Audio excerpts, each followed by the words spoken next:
말씀은 마태복음 3장 13절부터 17절까지 말씀입니다. 이때 예수께서 갈릴리로부터 요단강에 이르러 요한에게 세례를 받으려 하시니 요한이 말려 이르되 내가 당신에게서 세례를 받아야 할 터인데 당신이 내게로 오시나이까.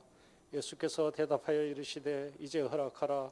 우리가 이와 같이 하여 모든 의를 이루는 것이 합당하니라 하시니 이에 요한이 허락하는지라. 예수께서 세례를 받으시고 곧 물에서 올라오실새 하늘이 열리고 하나님의 성령이 비둘기같이 내려 자기 위에 임하심을 보시더니 하늘로부터 소리가 있어 말씀하시되 이는 내 사랑하는 아들이요 내 기뻐하는 자라 하시니라. 아멘. 2023년 새 사역을 시작하며 첫 번째 헌신 예배로 직원 헌신 예배를 드리게 되매 하나님 아버지께 찬미와 영광을 올려드리고 또 새로운 마음으로 새 사역을 시작하는 직원들과 여러 성도들을 진심으로 축복합니다.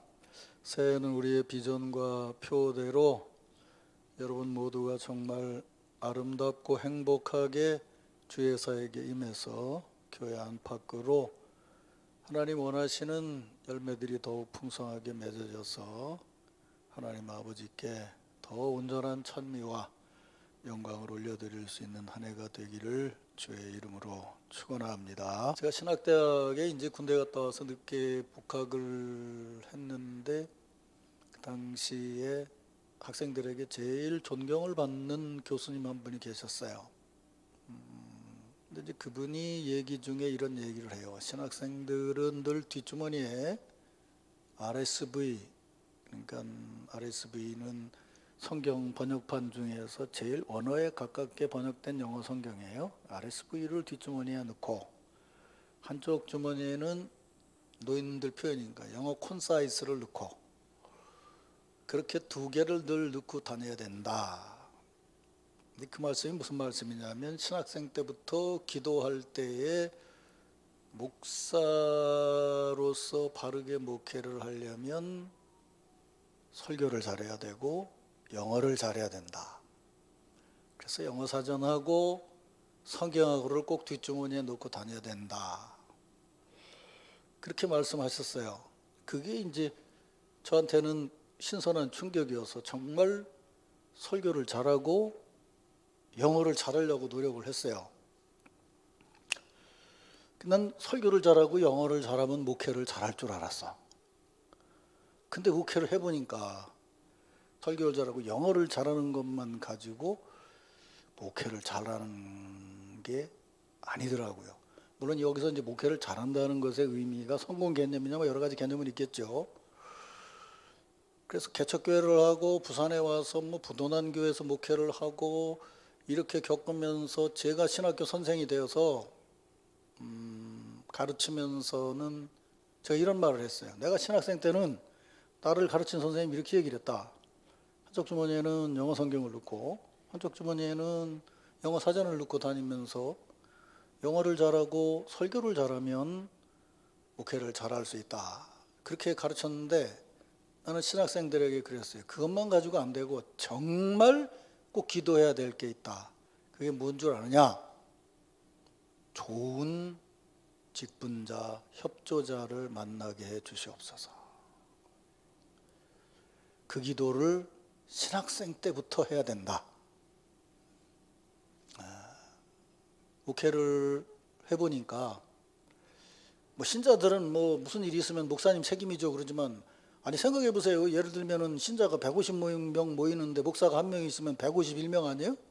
근데 그 151명이 교회 영향력을 끼친다면 한 사람이 끼치는 영향력과 나머지 150명이 끼치는 영향력과 모세가 아니고 예수님이 아닌 다음에 어떤 쪽이 더 크겠어요? 신자들 영향력이 틀림없이 더 커요. 그런데 나중에 책임은 한 사람한테 돌아오잖아요. 그 책임을 한 사람한테 돌릴 사람이 필요한 것이 아니고 그 책임을 분담할 150명이 필요한 거죠. 그게 중요한 거죠. 그래서 좋은 직분자, 좋은 협력자를 만나게 해달라고 해라. 그러면 내 설교가 30배, 60배, 100배의 결실을 맺을 수 있을 거다. 그런 얘기를 했는데, 제가 아까 처음 얘기로 돌아가서 그렇게 기도했더니 하나님이 참, 하나님의 시간이 그래서 이제 목회 마칠 때쯤 되니까 좋은 협력자들이 오는 것 같아. 다 좋은 협력자들이 되는 것 같아 요즘에. 이제 거기서 더해서 내가 하고 싶은 말은 뭐냐면, 뒤집어 말하면 좋은 직분자들은 좋은 목회자를 만나야 되겠죠, 그죠? 그 여러분은 제가 지금부터 제가 은퇴할 때까지 계속 기도하셔야 돼요. 나보다 좀 건강하고, 나보다 잘생길 수 있어야 없겠지. 근데 좀 잘생기고 더 실력 있고 더 은혜로운 목회자가 와서 우리 교회의 이 아름답고 행복한 전통을 더 잘 이어가게 해 주시옵소서. 나 위해서 기도 안 하면 거기 기도 위해서 기도한다고 나 하나도 서운해 안 할 테니까 그렇게 기도하셔야 돼요. 교회 일은 같이 해나가는 거니까. 그래서 오늘 새해를 시작하면서 직분자의 신앙을 얘기해요. 목회를 해보면 해볼수록 옆에 누가 있느냐, 누가 조력자로 있느냐라고 하는 것이 얼마나 중요한 것인가 하는 것을 정말 깨닫게 돼요. 젊어서는 지가 똑똑하니까 막 저 혼자 하면 되는 줄 알죠. 살아보면 그 유아로는 의미가 없어요. 모든 것이 교제죠. 하나님도 삼위일체신데 뭔 지 혼자 뭘 하겠다고 큰 소리를 쳐요. 그거 다 이단적인 거지. 교제하고 흐르고 하는 그런 것. 그래서 오늘 예수님 지금 세례 받으심에 대한 얘기를 하는데, 오늘 아마 그런 쪽 얘기가 될 수 있을 것 같아요. 자, 설교 말씀을 나누기 전에 우리 직분자로서 서로 축복 인사를 나눕시다. 오늘 뵈니 더 아름다우십니다. 이렇게 해서 한 번 더 인사하겠습니다. 오늘부터 더 행복하세요. 정말 감사해요. 요즘같이 막 힘들고 어렵고 막 교회 가도 요즘 목사들도 막 사무총회 하는 목사들 막 지금 힘들어하는 사람들이 너무 많아요. 생각했던 것보다 안 되고 그러고 막 그런다 그러고 막 안 모인다 그러고 무엇이 안 된다 그러는데, 그래도 참 하나님이 나를 불쌍히 여기시고 은혜를 베푸셔서 우리는 그래도 뭐 그릇은 엄청 큰 건 아니지만 그래도 늘 뭔가 작은 것이라도 따뜻한 게 이렇게 넘쳐나는 것 같아서 얼마나 감사한지 몰라요. 그죠? 이 시절에 이런 은혜를 나눈다는 것은 하나님의 축복이라고 믿습니다. 자, 이제 오늘 본문 말씀은 여러분이 아시는 대로 예수님의 세례 받으심입니다. 아시는 대로 공생의 시작이 세례 받으심이라고 한다면 새 사역을 시작하는 점이 세례 받으심부터 우리가 바른 신학적인 이해를 하는 것이 참 중요하겠죠. 거의 제가 매년마다 이 대목을 설교를 해요. 그래서 이 대목을 설교할 때마다 이따 뒤에서 얘기하겠지만, 어떻게 하면 같은 얘기가 아니면서도 이 성경에 담겨져 있는 얘기를 전할 것이냐. 마태, 마가, 누가, 세복음서가 공히 예수님의 세례 받으심을 기록하고 있는데, 그냥 평범하게 읽으면 똑같은 얘기 같지만 사실은 신학을 공부하고 그 의미를 생각하고 보면 그 마태가 전하는 것과 마가가 전하는 것과 누가가 전하는 것의 강조점이 사실 다르다는 걸 발견하게 되죠.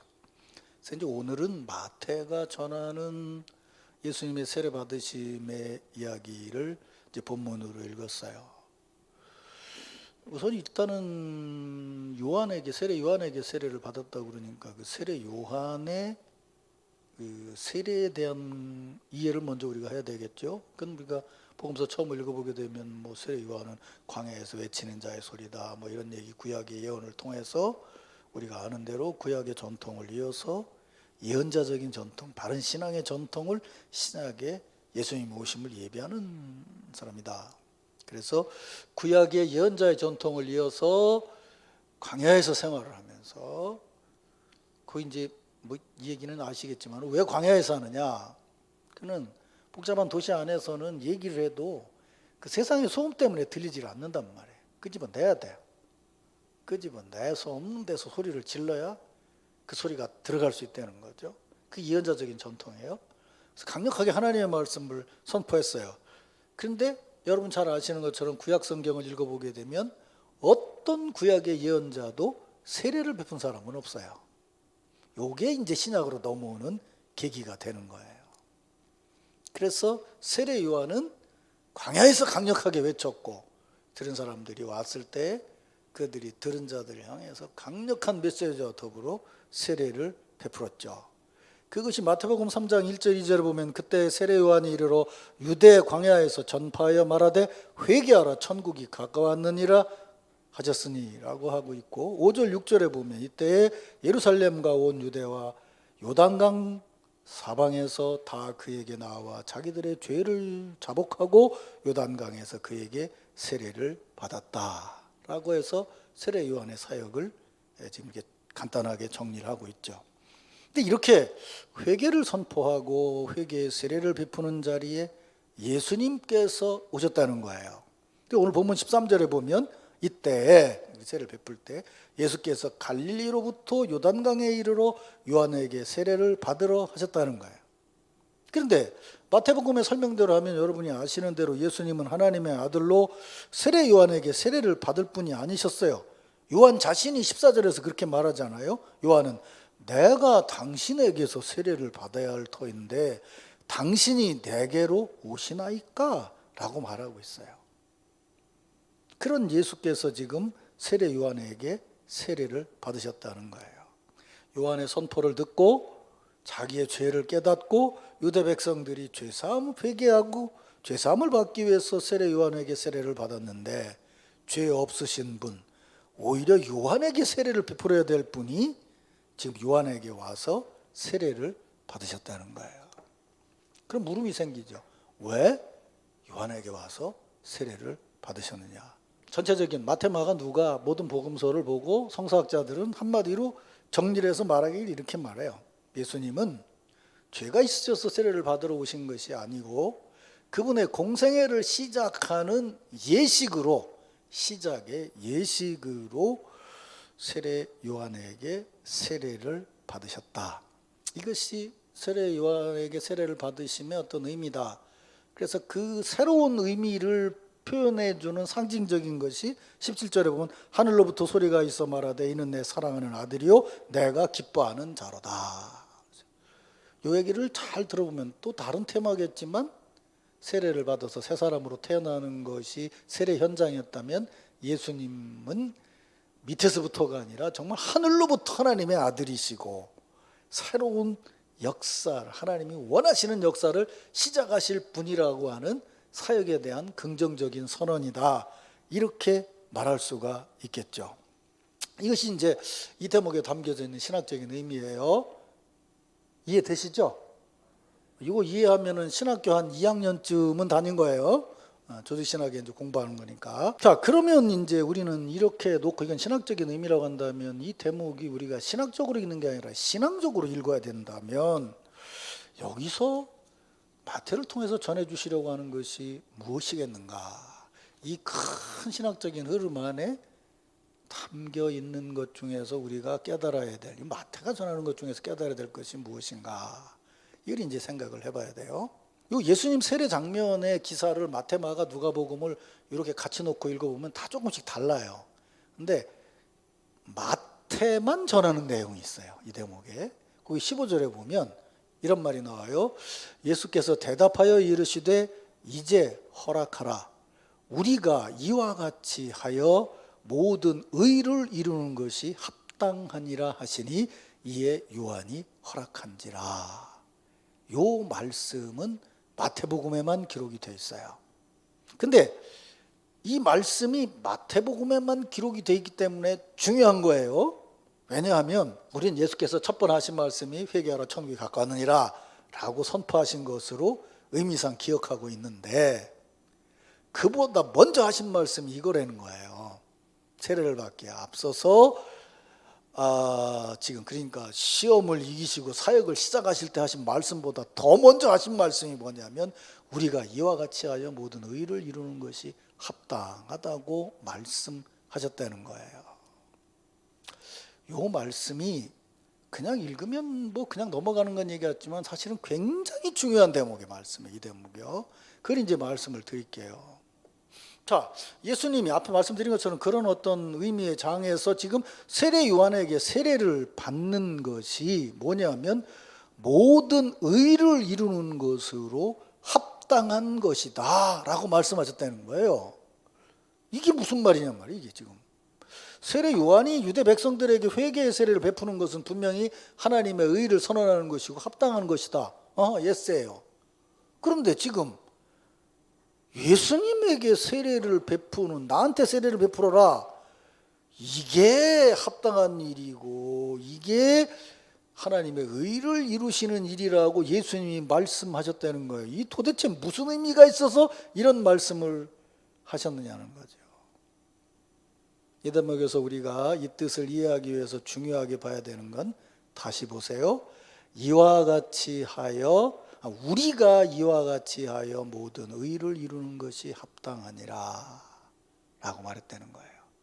그게 무슨 말인지 이렇게 비교해 보면 알 수 있어요. 이와 같이 하는 것이 너를 통해서 의를 이루는 것이다 라고 말씀하시지도 않았고, 이와 같이 하는 것이 나의 의를 이루는 것이라고도 말씀하시지 않았다는 거예요. 우리가 이해하는 걸로는 아까 말한 것처럼 세례 요한의 세례는 예수님의 사역을 예비하는 것이고, 예비하는 것을 지나서 예수께서 일하셨다라고 얘기를 하죠.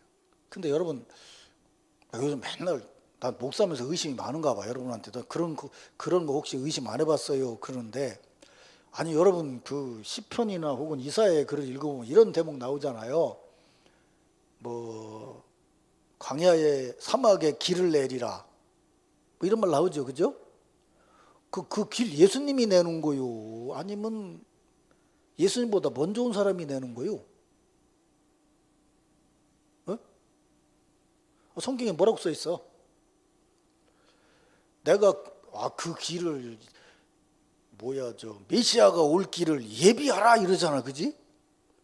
예비하라. 그래서 그 신학적인 흐름에서 지금 요한이 이걸 예비했다는 얘기인데, 그럼 우리 생각으로는 예수님하고 같이 가는 것이 길인데, 안 된 데를 길을 낸 분이 예수님이지, 예수님 오시기 전에 길을 내면 뭐 예수님은 그냥 행차만 하시려는 거, 이게 뭔 얘기야 이게?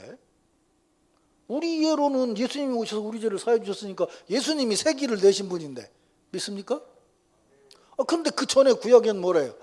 메시아의 올 길을 예비하라 이렇게 얘기한단 말이에요.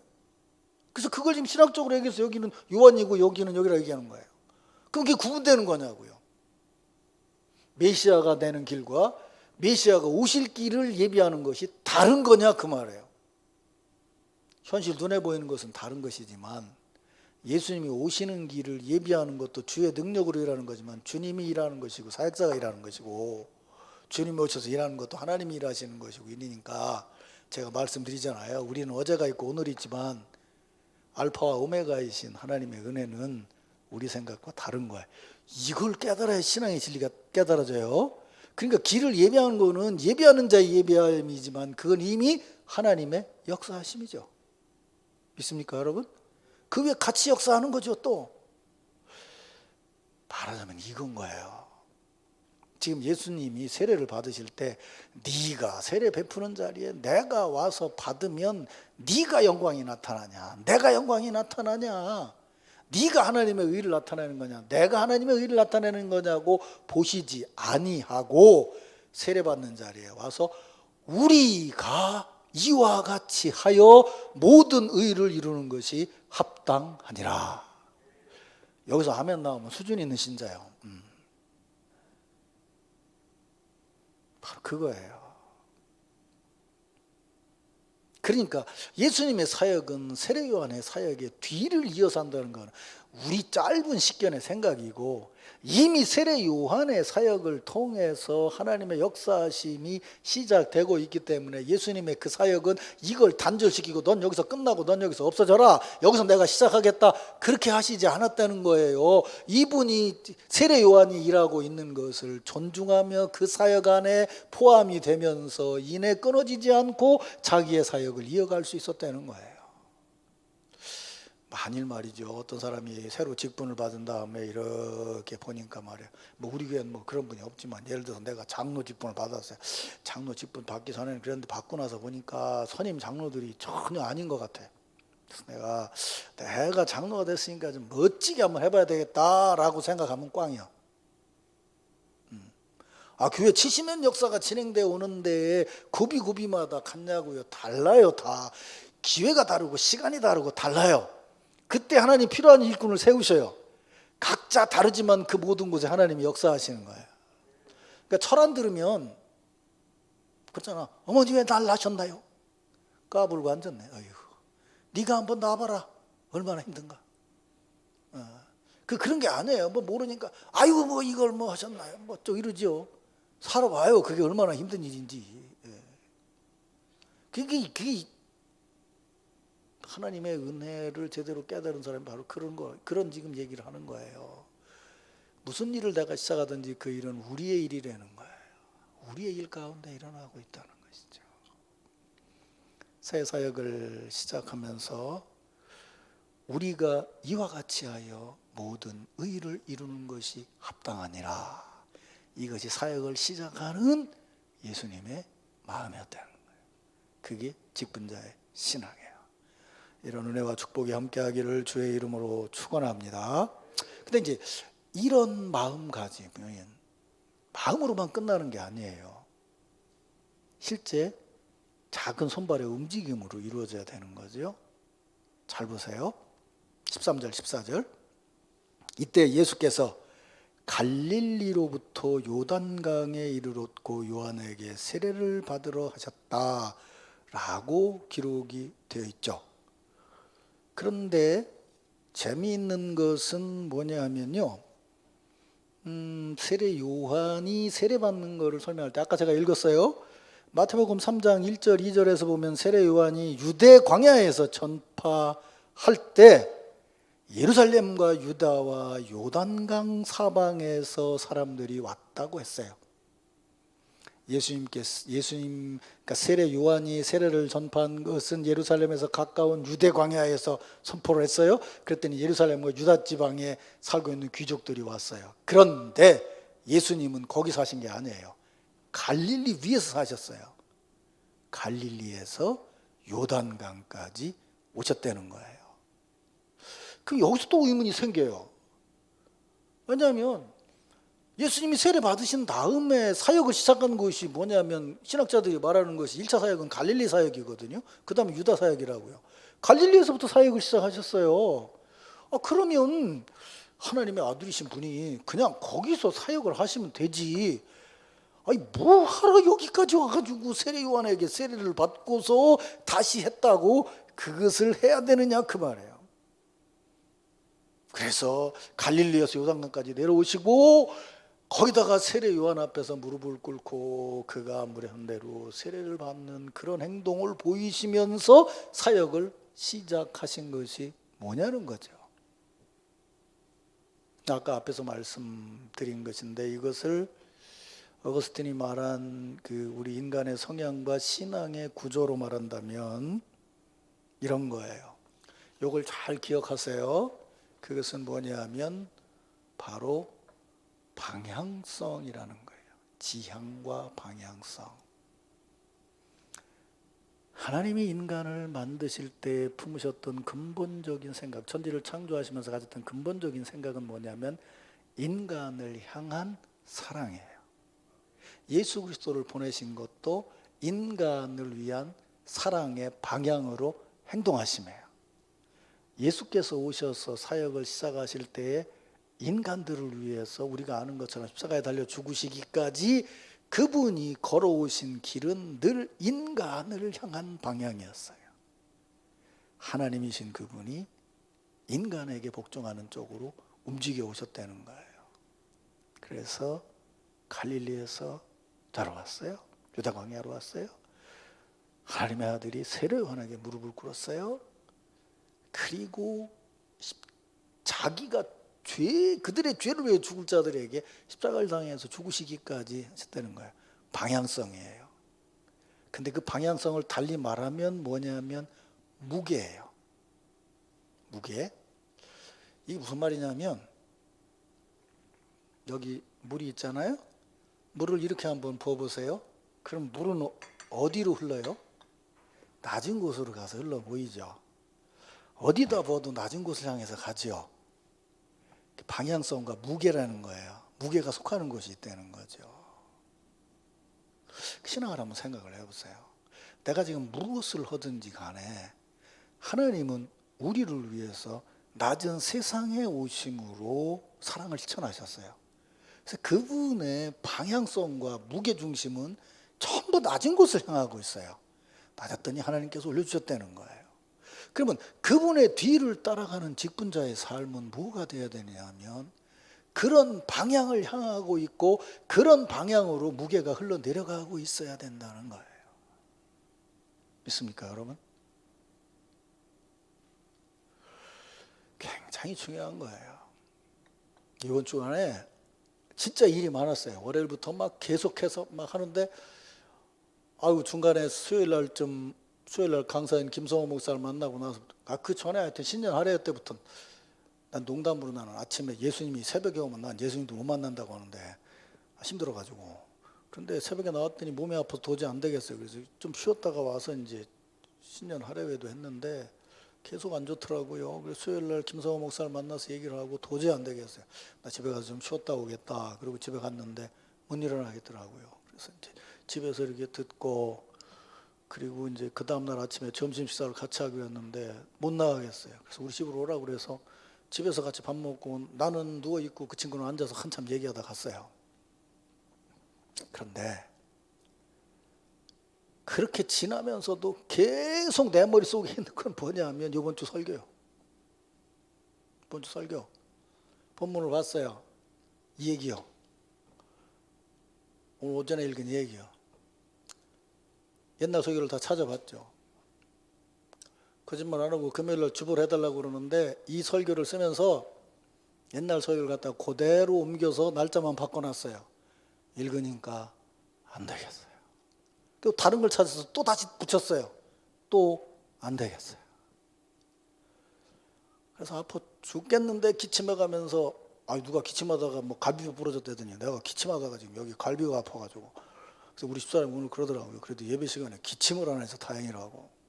난 이상하게 강단에만 오면 힘이 나서 괜찮은데 집에 가면 죽어서 그렇지. 그랬어요.